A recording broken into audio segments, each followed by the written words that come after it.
lisons dans 1 Thessaloniciens chapitre 1, le verset 9 à 10, et 1 Thessaloniciens chapitre 5, le verset 9 uniquement. De fait, on raconte à notre sujet quel accueil nous avons eu auprès de vous et comment vous vous êtes tournés vers Dieu en abandonnant les idoles pour servir le Dieu vivant et vrai et pour attendre du ciel son Fils, qu'il a ressuscité, Jésus, celui qui nous délivre de la colère à venir. 1 Thessaloniciens 5, le verset 9. En effet, Dieu ne nous a pas destinés à la colère, mais à la possession du salut par notre Seigneur Jésus-Christ. En effet, Elohim ne nous a pas destinés à la colère, dit l'apôtre Paul aux disciples de Thessalonique, mais à l'acquisition du salut. Quand on parle du salut ici, pourtant, nous savons que nous avons été sauvés dès le moment où nous avons reçu notre Seigneur, mais l'acquisition du salut ici fait allusion tout simplement à la rédemption de notre corps, au salut complet, parce que nous attendons patiemment, nous dit l'apôtre dans une autre épître, celle-ci c'est l'épître aux Romains, que nous attendons patiemment l'adoption de notre corps, la rédemption de notre corps. Donc nous sommes sauvés en esprit, notre âme est en cours de transformation, et bien bientôt le corps également connaîtra un salut, et c'est cela le salut complet.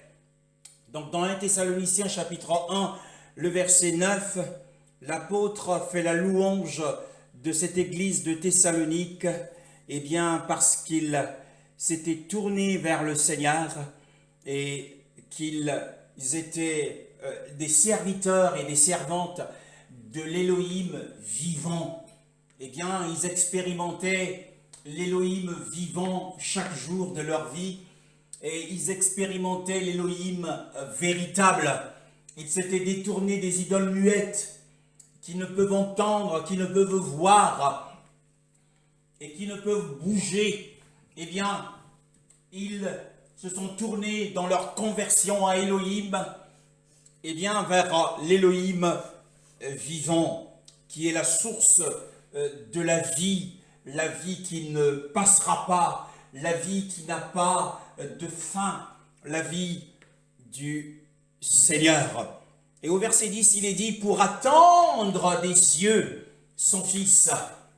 L'apôtre Paul, qui était bien souvent et dans différentes épîtres assez sévères à l'encontre de certaines églises, mais il sait que cette église était une église exceptionnelle. Ils étaient dans une attente, bien-aimés dans le Seigneur.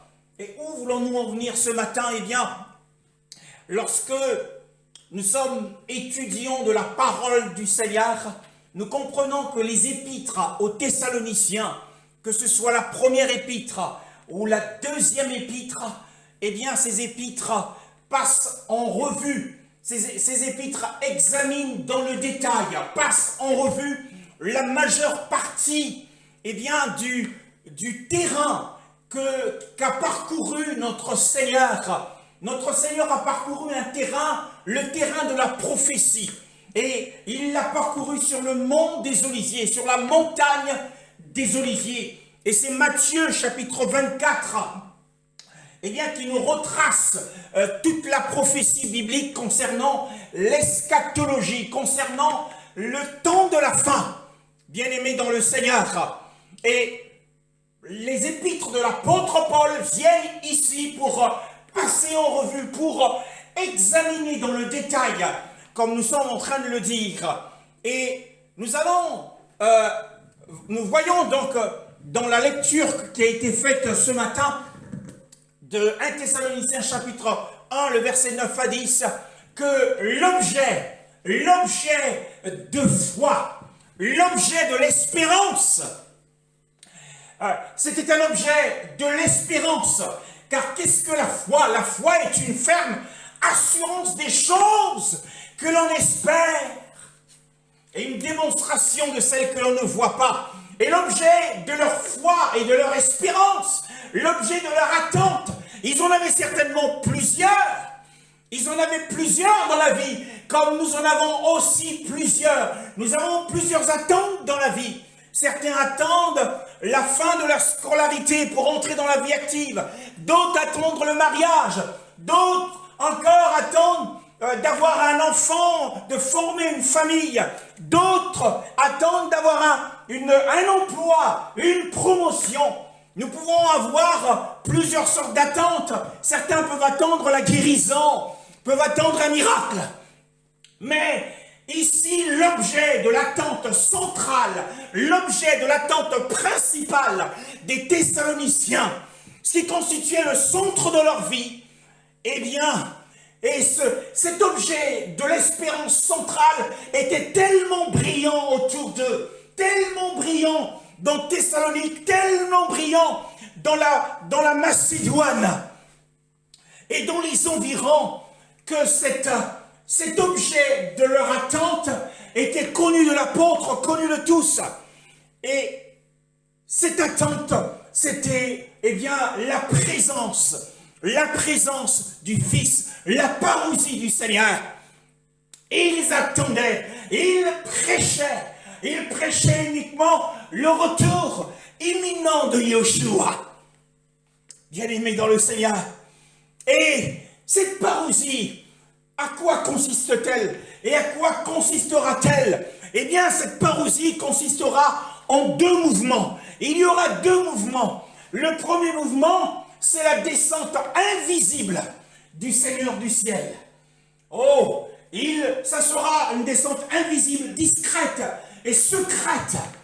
Mais ce mouvement également sera suivi par l'ascension ou la montée des saints vivants sur la terre pour aller rencontrer le Seigneur. Oui, ils étaient dans l'attente, bien-aimés dans le Seigneur. Et dans cette première production de l'apôtre aux Thessaloniciens, donc un Thessalonicien, eh bien, il nous est présenté que cette attente était le réconfort des saints. 1 Thessaloniciens chapitre 4, le verset 18. Suivez-vous donc les uns les autres par ces paroles. Oui, c'est pourquoi consolez-vous, encouragez-vous, consolez-vous. C'était, eh bien, l'objet de cette attente était un objet de réconfort pour l'église de Thessalonique, pour les saints de Thessalonique, parce qu'ils avaient en vue la joie instantanée.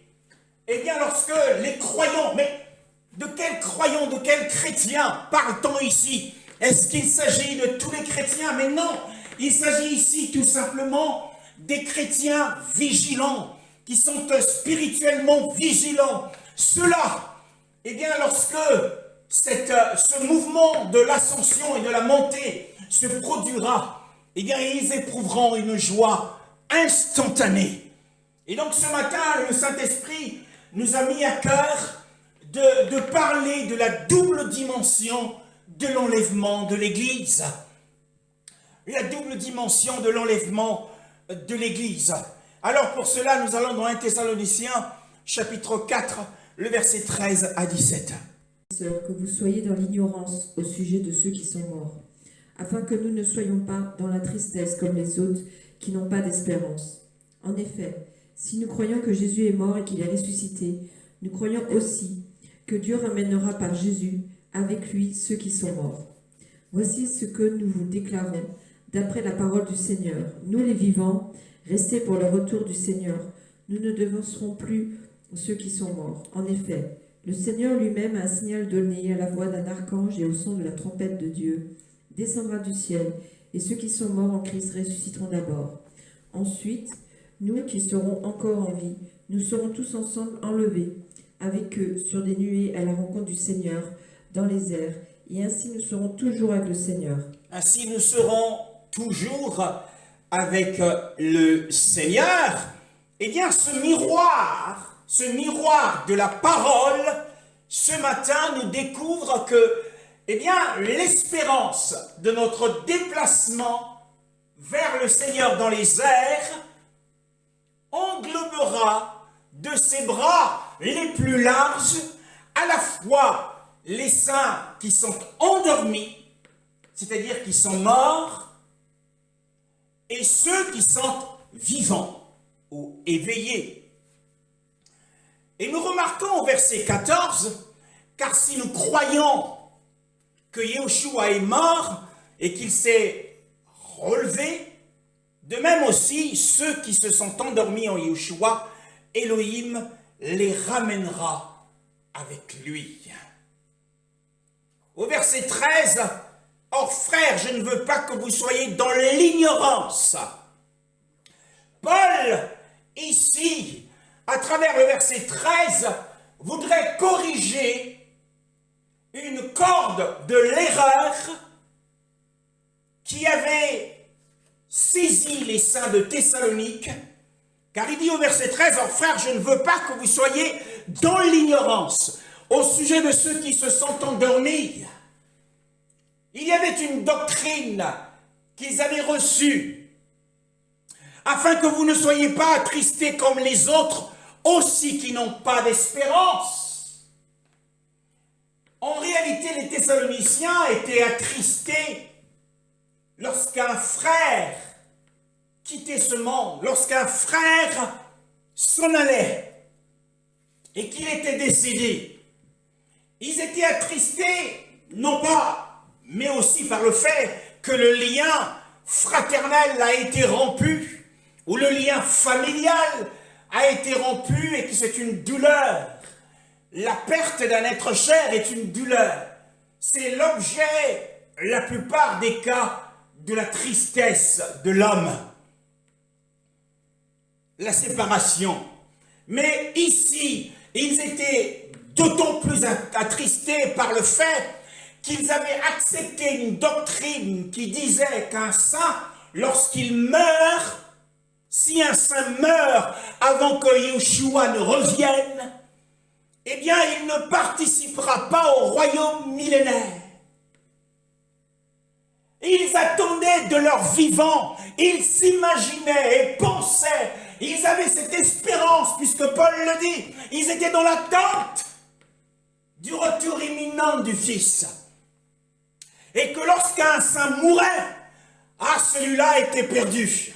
Et qu'il ne participerait pas au festin des noces de l'agneau, il ne participerait pas au royaume millénaire.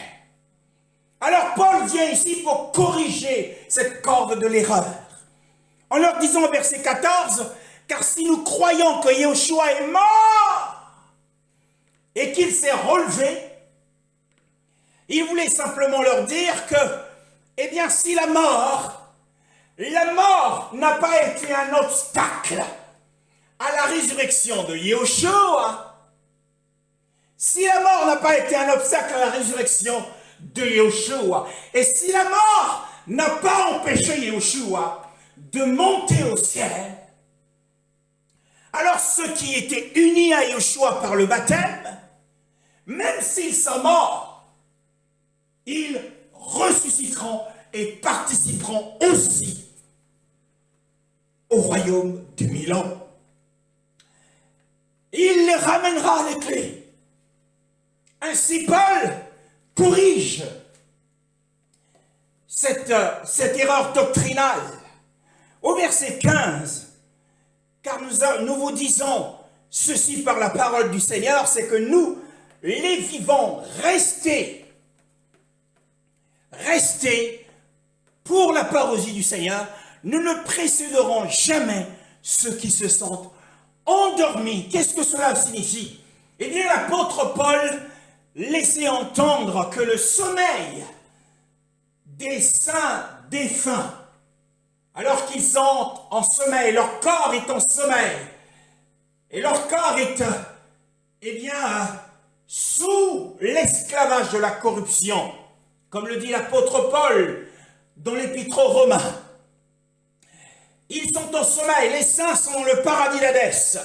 Alors, le sommeil des saints endormis sera dissipé. Le sommeil des saints endormis sera rompu avant qu'une main transformatrice, la main invisible de Yahushua, oh bien-aimé dans le Seigneur, s'agissant de cette main invisible, le psaume 18, le verset 16 à 17.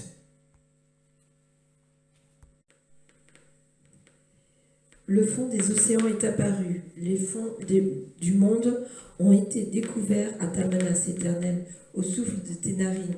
Il est intervenu d'en haut, il m'a pris, il m'a retiré des grandes eaux. Oui, il étendit la main, et c'est cette main transformatrice dont nous parlons. C'est cette main invisible qui ira chercher les esprits des défunts dans le paradis d'Hadès. Nous avons longuement étudié le sujet, car le verset 13 nous parle de canal des eaux qui est apparu, donc le tunnel, et les fondements du monde furent découverts, c'est-à-dire la croûte terrestre, par ta menace Yahweh, par le souffle du vent de tes narines, et tu as étendu la main d'en haut, et tu m'as enlevé. Ici, dans ma version, il est parlé, il m'enleva et me retira des grandes eaux. Car sur la croûte terrestre, il y a des grandes eaux, et en dessous des grandes eaux, il y a tout l'espace d'Hadès. Et dans ce grand espace, dans cette grande région, il y a la localité du paradis d'Hadès, et il y a d'autres localités. Ainsi, les défunts, la main transformatrice et invisible retirera premièrement les saints endormis en rompant leur sommeil physique. On parle ici du sommeil de la mort. Et nous retournons, bien-aimés dans le Seigneur, mais la même main aussi saisira le saint vivant sur la terre. Nous retournons dans 1 Thessaloniciens au chapitre 4 et le verset 14. Et nous remarquons qu'il n'y aura aucun signe visible qui précédera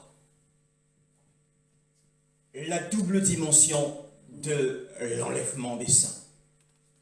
Il n'y a aucun signe visible qui précédera l'enlèvement.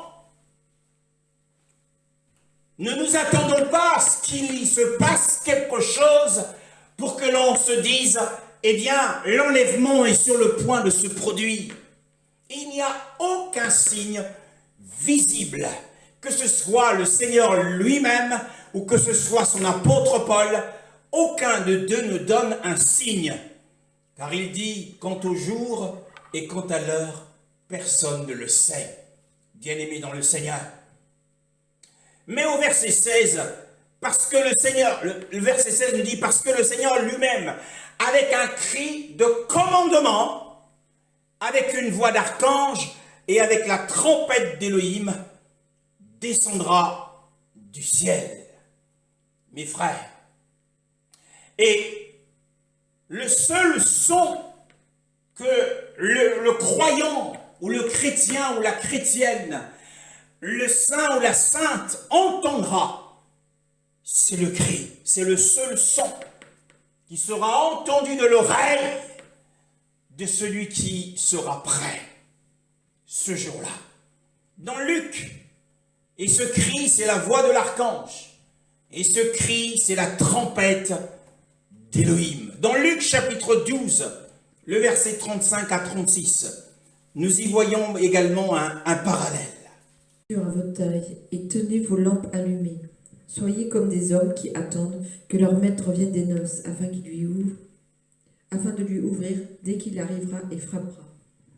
Dès qu'il arrivera, et que vos reins soient sains et les lampes allumées, et vous soyez semblables à des gens qui attendent leur Seigneur, qui sont dans cet objet d'espérance, l'objet central, et qui fait briller notre foi, qui fait briller notre esprit en présence du Seigneur. Quand il reviendra des noces, afin quand il arrivera, que fera-t-il? eh bien il fera entendre le bruit d'un son. Et le bruit de ce son, c'est le fait qu'il va frapper à une porte. Puisque la porte dont il est question ici est une barrière. Qu'est-ce qu'une porte? En règle générale, une porte est une barrière entre un espace et un autre espace. Et en règle générale, une porte est opaque, c'est-à-dire qu'elle ne nous permet pas de voir ce qu'il y a dans l'espace d'après. Une porte d'entrée est une porte opaque, c'est-à-dire qu'elle nous empêche, elle est obscure, elle nous empêche de voir, et empêche ceux qui sont à l'extérieur de voir ce qui se passe dans la maison. Alors, il frappera, dit-il, et ça correspond au cri qu'entendra le saint vigilant, décrit par l'apôtre Paul.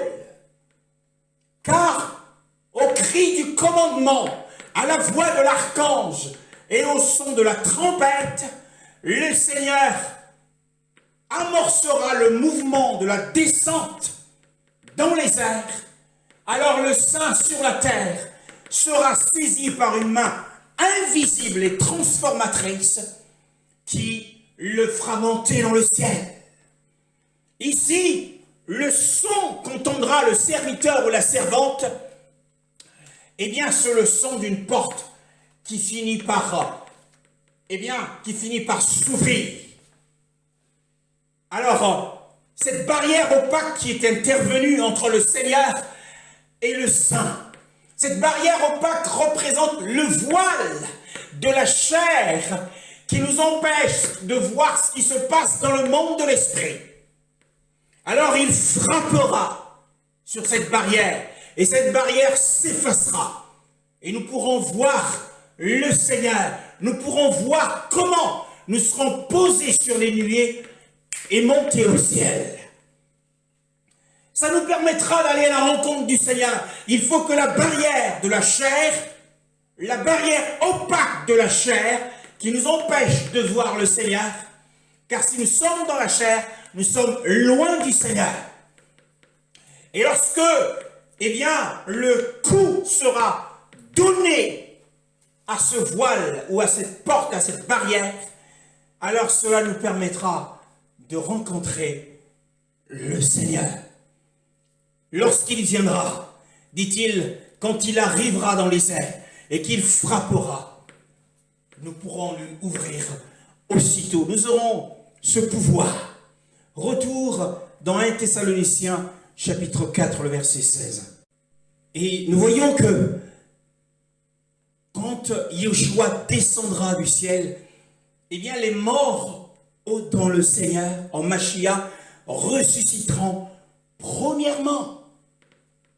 Alors les vivants qui sont sur la terre ne doivent pas monter à la rencontre du Seigneur avant que les défunts ne puissent remonter d'entre les sépulcres. Et nous avons été instruits par les écrits de l'apôtre Paul, et que le temps du changement qui permettra, le temps du changement qui doit transmettre, il y aura une transmission de quelque chose de surnaturel à nos corps vivants. Eh bien, le temps de ce changement, ce qui permettra ou qui rendra cette transmission possible, en fait, des gènes surnaturels pour modifier nos corps vivants, eh bien, ce temps de cette modification et de cette transformation se situe, comme le dit l'apôtre Paul, en un clin d'œil. Ça se fera en un clin d'œil pour nous qui sommes vivants. Et pour les morts, ça sera en un instant. 1 Corinthiens chapitre 15, le verset 52. En un clin d'œil, au son de la dernière trompette, la trompette sonnera. Alors les morts ressusciteront incorruptibles, et nous serons transformés. Nous serons transformés. Voici, je vous dis un mystère, dit l'apôtre. Nous ne nous endormirons pas tous, en effet, mais tous, nous serons changés. En un instant, c'est pour ceux qui sont endormis, en un clin d'œil à la dernière trompette. Oh, magnifique est le Seigneur. Et lorsque nous retournons dans 1 Thessaloniciens au chapitre 4, le verset 17, cette fois-ci, la Bible dit, ensuite nous, les vivants, restés. Nous les vivons, restés. Et au verset 15, il dit, car nous vous disons ceci par la parole du Seigneur, c'est que nous les vivons, restés. Et au verset 17, ensuite nous les vivons, restés. Qu'est-ce que signifie cette expression? L'expression au verset 17, comme au verset 15, eh bien cette expression laisse supposer. Qu'est-ce que cette expression laisse supposer? Lorsqu'on parle du reste, qu'est-ce que cela signifie? Eh bien le reste, en règle générale, le reste, c'est ce qui demeure d'un ensemble. C'est ce qui demeure d'un tout. Et cet ensemble ou ce tout constitue la plus grande quantité, la plus grande majorité. En réalité, au verset 17, l'apôtre Paul est en train de nous laisser voir spirituellement cette lumière, c'est que la majorité des croyants serait morte à ce moment-là. Au moment de la double dimension de l'enlèvement, quand nous parlons de la double dimension de l'enlèvement, nous parlons du mouvement du ciel de Yeshua dans les airs et du mouvement des vivants et des morts vers les cieux. Bien-aimés dans le Seigneur. Et lorsqu'il dit ensuite, nous les vivons, restez, cela suppose que la majorité des chrétiens serait déjà morte à ce moment-là. Restez, parce que le reste, c'est ce qui demeure d'un ensemble. Et l'ensemble ici, c'est la grande majorité. Et cela rejoint la vision de l'enlèvement telle qu'elle a été donnée par le Seigneur dans Matthieu chapitre 24, le verset 40 à 42. Ils ne se sont doutés de rien jusqu'à ce que le déluge vienne et les emporte tous. Il en ira de même au retour du Fils de l'homme. Alors 2 hommes seront dans un champ, l'un sera pris et l'autre laissé. 2 femmes moudront à la meule, l'un sera prise et l'autre laissé. Restez donc vigilants, puisque vous ignorez à quel moment votre Seigneur viendra. Oui, restez donc vigilants. Veillez donc, parce que vous ne savez à quelle heure votre Seigneur vient. Il n'y a aucun signal qui précédera la double dimension de l'enlèvement. Alors de 2 hommes qui seront dans un champ, l'un sera pris. La prise ici, c'est l'enlèvement du chrétien. Et l'autre, laissé pour compte. Alors dans la vision de l'enlèvement que nous donne Yeshua, dans la prophétie du mont des Oliviers, dans le terrain qu'il a parcouru, et que l'apôtre Paul n'a fait que reprendre, en entrant d'autant plus dans certains détails, eh bien nous voyons que l'un est pris, l'autre est laissé parmi les hommes, et parmi les femmes, l'une est prise et l'autre est laissée. Donc les 2 qui sont pris représentent la minorité, représentent le reste dont parle l'apôtre Paul. Nous qui sommes restés, dit-il. Donc ici, l'allusion est faite à ceux qui seront enlevés. C'est la minorité, tout en sachant que la majorité est déjà endormie. Et où voyons-nous cela? Et c'est dans Matthieu 25. Matthieu 25 nous parle des 10 vierges. Et le verset 5 des 10 vierges, sur la parabole des 10 vierges, qu'est-il écrit? Toutes s'assoupirent et s'endormirent. Oui, et comme l'époux tardait à venir, elles s'assoupirent et s'endormir toutes. L'endormissement ici, comme nous l'avons lu dans l'épître de l'apôtre Paul aux Thessaloniciens, l'endormissement, c'est l'endormissement de la mort.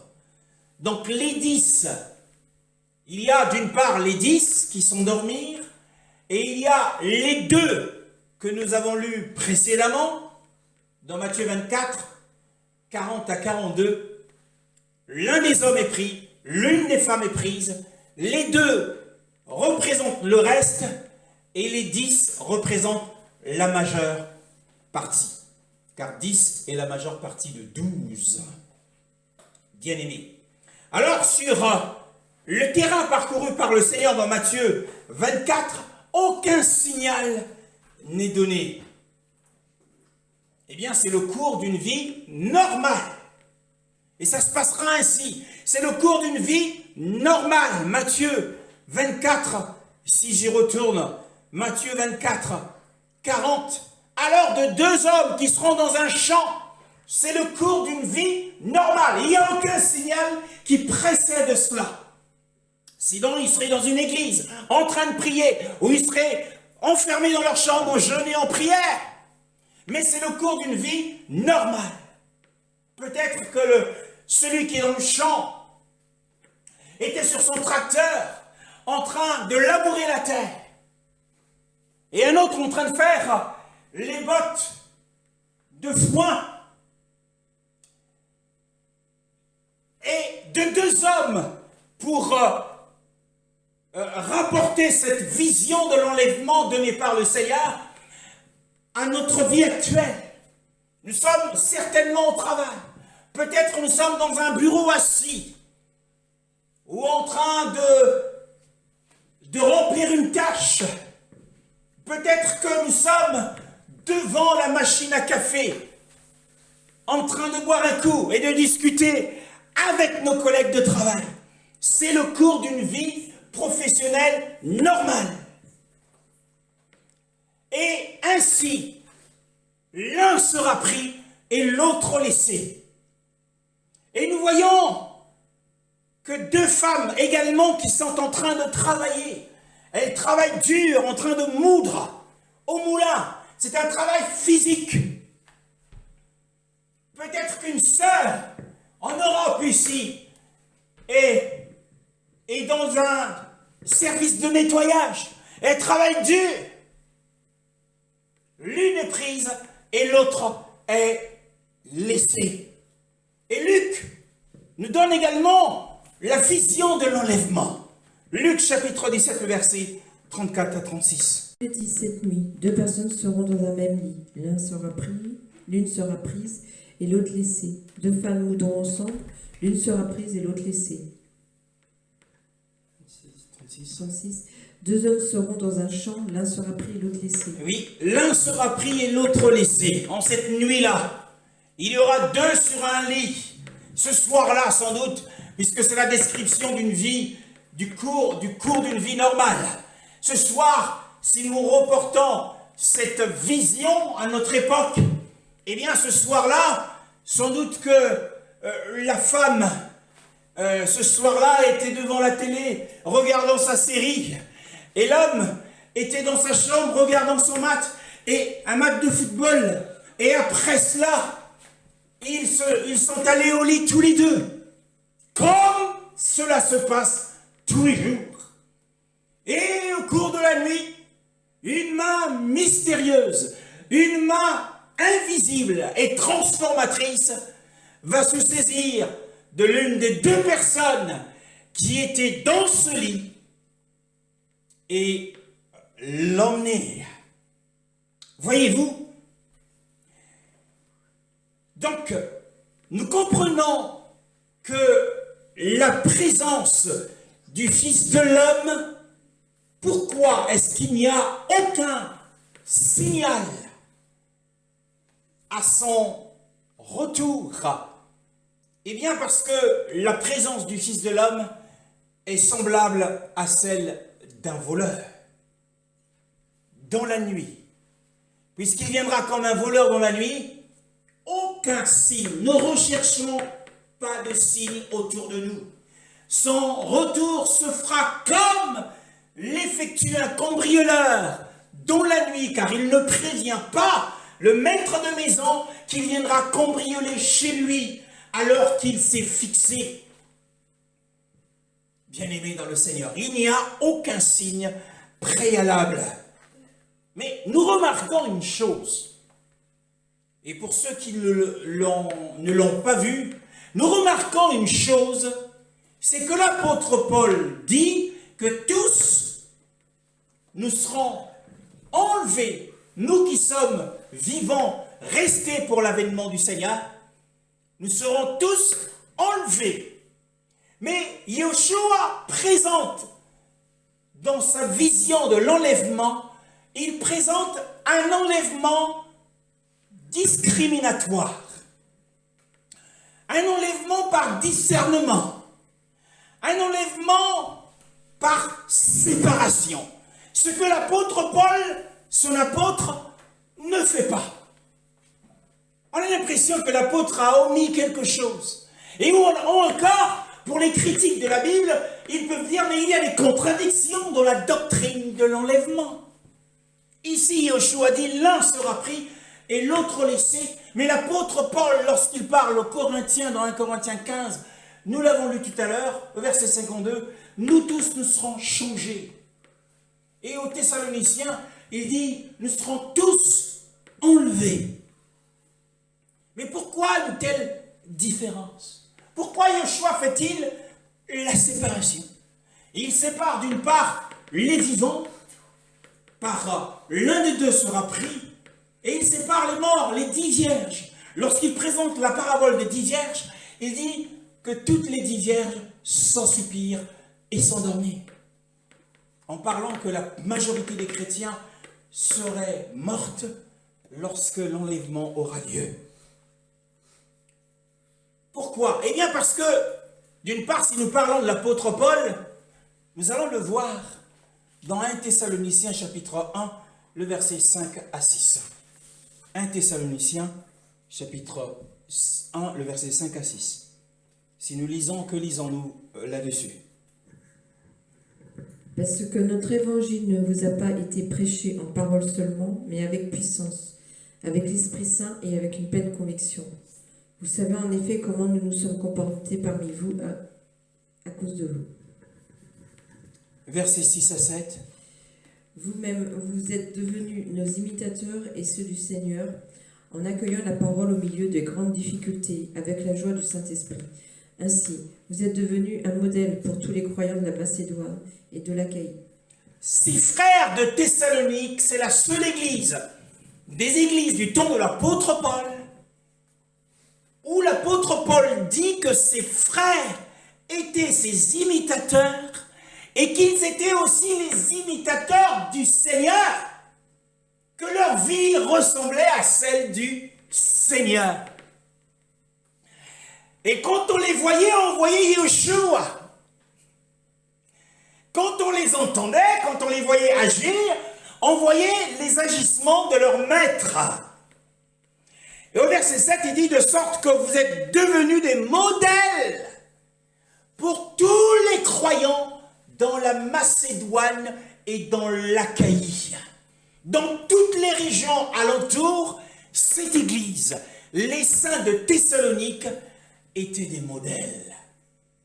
Donc, en réalité, ils étaient tous vigilants. Et ce dont ils avaient besoin au milieu des épreuves qu'ils connaissaient, c'était le réconfort de la venue du Seigneur. Ils étaient tellement imitateurs d'Élohim, imitateurs de Yeshua, que Paul ne pouvait que dire que nous serons tous enlevés. Et il n'avait rien à dire au sujet de ses frères. Mais un tel discours, Paul pouvait-il le tenir à l'église de Galate, à qui il leur a dit, ceux qui commettent de telles choses n'hériteront pas le royaume millénaire. C'est pour cette raison que l'apôtre Paul, ici, ne fait pas allusion à l'enlèvement par discrimination, l'enlèvement par différence. Et Yeshua, en revanche, il fait l'enlèvement par discrimination, parce que l'enlèvement par discrimination est la base de la doctrine. C'est sa véritable base. Parce que l'enlèvement, mes frères, dépend de notre état devant le Seigneur. L'enlèvement ne dépend pas du fait que nous sommes chrétiens. Le fait que nous avons été baptisés ne dépend pas du fait que nous sommes pasteurs, nous sommes prophètes, nous sommes apôtres, ou nous sommes évêques, archevêques. Cela ne dépend pas de ces choses, ne dépend pas de la titrologie, ne dépend pas des âmes que nous avons gagnées. Nous avons galvanisé les âmes, nous avons prêché l'évangile. Mais cela dépend de notre état devant le Seigneur. Cela ne dépend pas de combien nous avons donné à Elohim, mais de notre état à ce moment-là devant le Seigneur. Eh bien aimé. Et c'est pour cette raison que Yeshua, dans sa sagesse, il lui convenait d'inciter les disciples à la vigilance spirituelle. Et il les exhortait sincèrement. Lorsqu'il donne la vision de l'enlèvement, il veut simplement dire que celui qui reste, son état, selon la décision du ciel, son état ne lui permet pas d'être enlevé. Bien-aimé dans le Seigneur. Marc chapitre 13, le verset 32 à 37. Quant au jour et à l'heure, personne ne les connaît, pas même les anges dans le ciel ni le Fils. Le Père seul les connaît. Faites bien attention, restez en éveil et priez, car vous ignorez quand ce temps viendra. Cela se passera comme pour un homme qui part en voyage. Il laisse sa maison, remet l'autorité à ses serviteurs, indique à chacun son travail et ordonne au portier de rester éveillé. Restez donc vigilants, car vous ne savez pas quand viendra le maître de la maison, le soir, au milieu de la nuit, ou au chant du coq, ou le matin. Qu'il ne vous trouve pas endormis quand il arrivera tout à coup. Ce que je vous dis, je vous le dis à tous, restez vigilants. Quand il arrivera tout à coup, peut-être serons-nous assis au salon, en train de discuter, peut-être serons-nous à table à ce moment-là. Veillez donc, dit-il. Et il dit encore, faites bien attention. Donc la sagesse du Sauveur s'exprime ici. Il veut nous inciter à la vigilance spirituelle. Il demande au portier, il lui donne l'ordre de veiller. Et dans sa maison, puisqu'il est le maître de maison, il a donné autorité à chacun de ses esclaves. Tu es son esclave, tu es sa servante, tu es son serviteur, tu as un travail à faire, fais ton travail fidèlement. Et veille, il dit faites bien attention, parce que quant au jour et à l'heure, personne ne le sait, ni les anges dans le ciel, ni le Fils, excepté le Père. Personne ne le sait. Veillez et priez, car vous ne savez pas quand le temps viendra. Quand ça sera le temps, tu ne le sauras pas. Mais attention à ton état, au moment où, eh bien, le cri du commandement, la voix de l'archange se fera entendre. Attention, car il frappera. C'est le son que doit entendre le serviteur derrière la porte, la barrière opaque, qui est intervenu pour l'empêcher de voir ce qui se passe dans le monde de l'esprit. Il dit de peur, afin qu'il ne vous trouve spirituellement dans la somnolence, spirituellement endormi, et spirituellement dans les plaisirs. Attention à cela. Paul ne le dit pas ainsi, mais il le dit autrement. Pourquoi est-ce que le Seigneur insiste ici? Eh bien, parce que, nous l'avons dit, la discrimination de l'enlèvement, c'est sa véritable base, c'est son véritable fondement. Bien-aimés dans le Seigneur, beaucoup seront laissés pour compte. Attention, attention. Et voyons ce que l'apôtre Paul nous donne comme critère pour que nous puissions participer à l'enlèvement. 1 Thessaloniciens chapitre 3, le verset 12 à 13.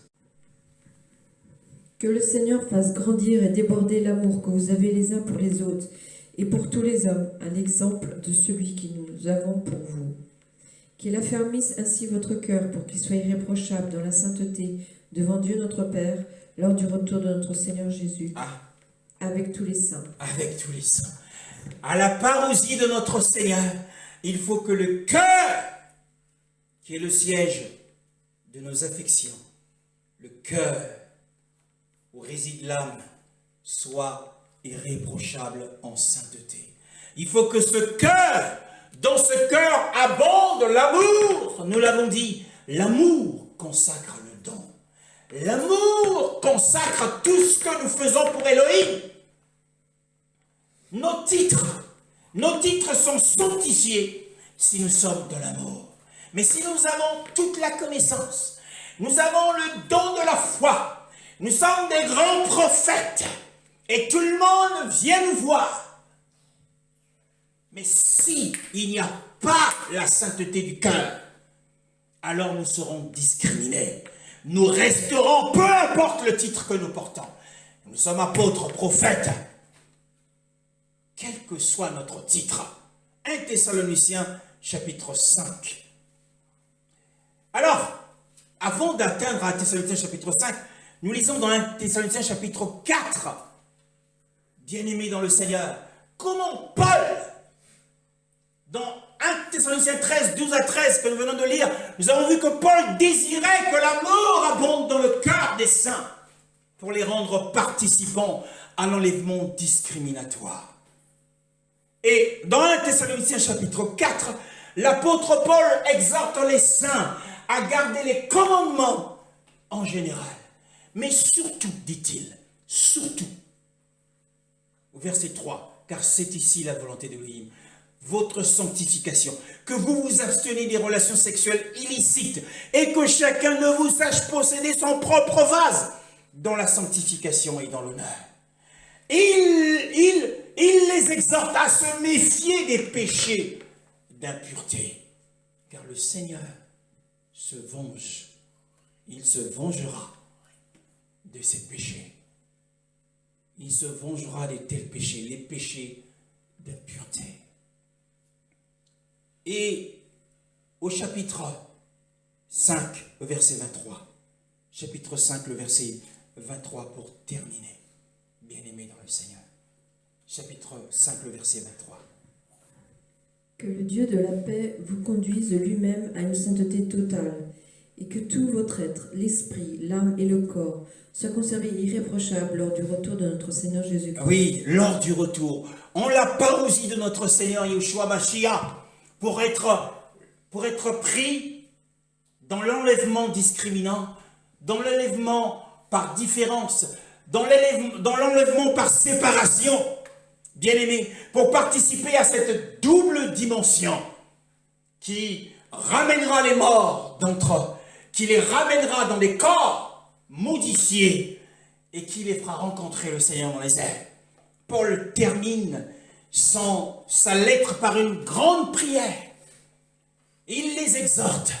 Il dit que l'Élohim de paix lui-même vous sanctifie parfaitement et que votre être entier, l'esprit, l'âme et le corps soient gardés sans reproche. Il faut que l'esprit soit vigilant pour qu'il soit sans reproche.